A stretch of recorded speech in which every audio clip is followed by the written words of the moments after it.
గోదావరి జిల్లా తాడేపల్లిగూడెంలో కోడిపందాల శిబిరం వద్ద జనసేన బాహుబలి తాడేపల్లిగూడెం ఎమ్మెల్యే బొలిశెట్టి శ్రీనివాస్ కొంత సందడి చేస్తున్నారు. అసలు ఆయన ఏంటి, ఎందుకు వచ్చారు అడిగే ప్రయత్నం చేద్దాం. ఏంటి సార్ కోడిపందాల శిబిరం వద్ద మొత్తం వీళ్ళందరూ కేరింతలు కొడుతున్నారు మిమ్మల్ని చూసి? సంక్రాంతిలో ఒక భాగం ఇది.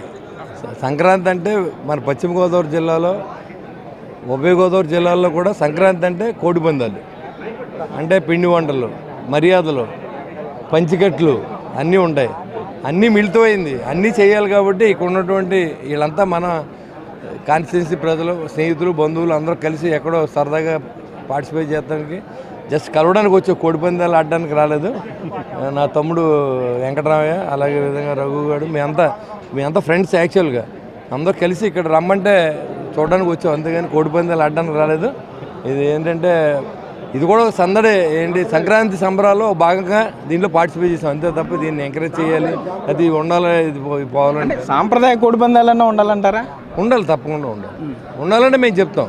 ఎందుకంటే నేను ఒక్కడే కాదు, రాష్ట్రంలో చాలా చోట్ల అందరూ సంబరాలు జరుపుకుంటూ ఉన్నారు.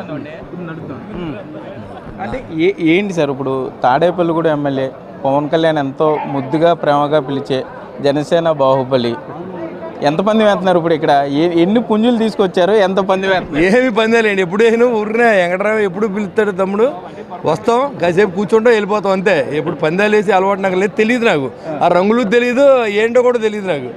అది అంటే ఇప్పుడు కోడి పుంజుల్లో రకాలు కూడా తెలియదు అన్నారు. నాకు తెలియదు, నిజంగా తెలియదు. 3-4 సార్లు వచ్చాను, 3 సంవత్సరాలు 4 సంవత్సరాలు కానీ నాకు తెలియదు, నిజంగా తెలియదు, అబద్ధం చెప్పను. తెలియదు.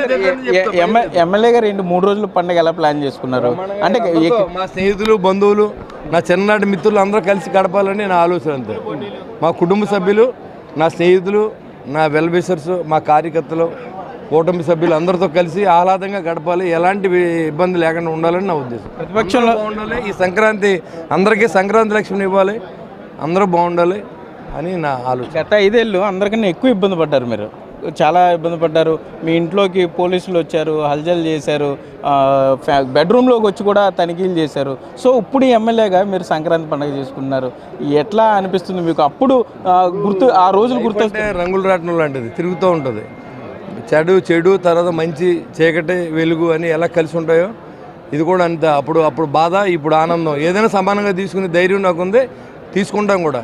అప్పుడు ఏం బాధపడి ఇంట్లో కూర్చోలేదు, అప్పుడు హ్యాపీగా ఉన్నాం, ఇప్పుడు కూడా హ్యాపీగా ఉన్నాం. ఇక్కడికి వస్తే కూడా ముసుగేసుకు రాలేదు, డైరెక్ట్గా వస్తాం, చూస్తాం, కావాలంటే ఆడాలనిపిస్తే ఆడతాం కూడా, దాంట్లో ఇబ్బంది లేదు. కానీ ఆ పని నాకు అలవాటు లేదు కాబట్టి చేయను. ఏంటి మరి జనసేన పార్టీ అధ్యక్షుడు, ఉప ముఖ్యమంత్రి పవన్ కళ్యాణ్ గారిని కూడా కోడిపందాలు తీసుకొస్తారా? ఆయన ఇంట్రెస్ట్ ఎలా ఉంది? అది ఎవరి అభిప్రాయం వాళ్ళకు ఉంటుంది. నేను జనసేన పార్టీగా రాలేదు, లేకపోతే ఎమ్మెల్యేగా రాలేదు, బొలిశెట్టి శ్రీనుగా వచ్చాను. అలాగే పవన్ కళ్యాణ్ గారు కూడా వెళ్ళొచ్చు, దానికి మనం ఉప ముఖ్యమంత్రి కాబట్టి వెళ్ళకూడదు, లేదా ముఖ్యమంత్రి గారు వెళ్ళకూడదు అంటే వాళ్ళకి కుటుంబాలు ఉంటాయి, వాళ్ళకి స్నేహితులు ఉంటారు, వాళ్ళకి సరదాలు ఉంటాయి, అంతా హ్యాపీ, కామన్ మ్యాన్స్ అందరూ ఒకటే. మనం ఎమ్మెల్యే ఒకటే, నాకు ఒకటి తోక తప్ప, మన అందరూ ఒకటే, అందరూ కలిసి ఎంజాయ్ చేద్దాం.